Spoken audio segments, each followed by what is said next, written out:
नमस्कार 24 भोजन न्यूज में आप सबका स्वागत है। बढ़ते हमारे खास अपडेट की ओर। पूरा राष्ट्र 14 अप्रैल को बाबा साहब अम्बेडकर की जयंती मना रहा है। पूरे भारत बहुजन समाज पार्टी बाबा साहब की जयंती मनाती दिखाई दे रही है। वहीं बहुजन समाज पार्टी सुप्रीमो मायावती ने डॉक्टर भीमराव अम्बेडकर की उनकी जयंती पर श्रद्धांजलि अर्पित की है। डॉक्टर भीमराव अम्बेडकर की जयंती पर बहुजन समाज पार्टी प्रमुख मायावती ने श्रद्धांजलि अर्पित करते हुए बाबा साहब के स्मारक स्थल पर बाबा साहब की प्रतिमा पर पुष्पांजलि अर्पित की। इस दौरान मायावती ने बसपा सरकार में कराए गए कार्यों को याद किया और डॉक्टर भीमराव अम्बेडकर के जीवन और उनके दिखाए मार्ग के बारे में बताया। मायावती ने कहा कि बाबा साहब से प्रेरणा लेकर उनके संघर्षों पर आज भी करोड़ों लोग जी रहे हैं, संघर्ष के लिए लगातार डटे हुए हैं।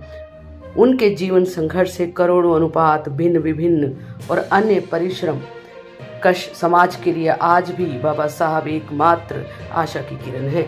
वहीं उन्होंने कहा कि देश के वर्तमान हालात में हर कोई अपने आत्मसम्मान और स्वाभिमान के लिए संवेदनशील दिखाई दे रहा है, तो ऐसे में डॉक्टर भीमराव अम्बेडकर के देश प्रेम से ओतप्रोत आह्वान को वो अपना प्रेरणादायी स्रोत मान सकते हैं।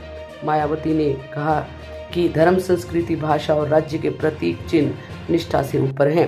भारतीय होने की निष्ठा में मैं चाहती हूँ कि हम सबसे पहले भारतीय और अंत तक भारतीय रहें। उन्होंने कहा कि बाबा साहब ने ये बात कही थी और हम सभी भारतीयों को बाबा साहब की ये सभी बातें और उन पर अमल करना जरूरी है। वहीं आपको बताते चले कि नवविवाहित जोड़ा आकाश आनंद और प्रज्ञानंद ने भी बाबा साहब की को श्रद्धांजलि अर्पित की, उनको फूल अर्पित किए।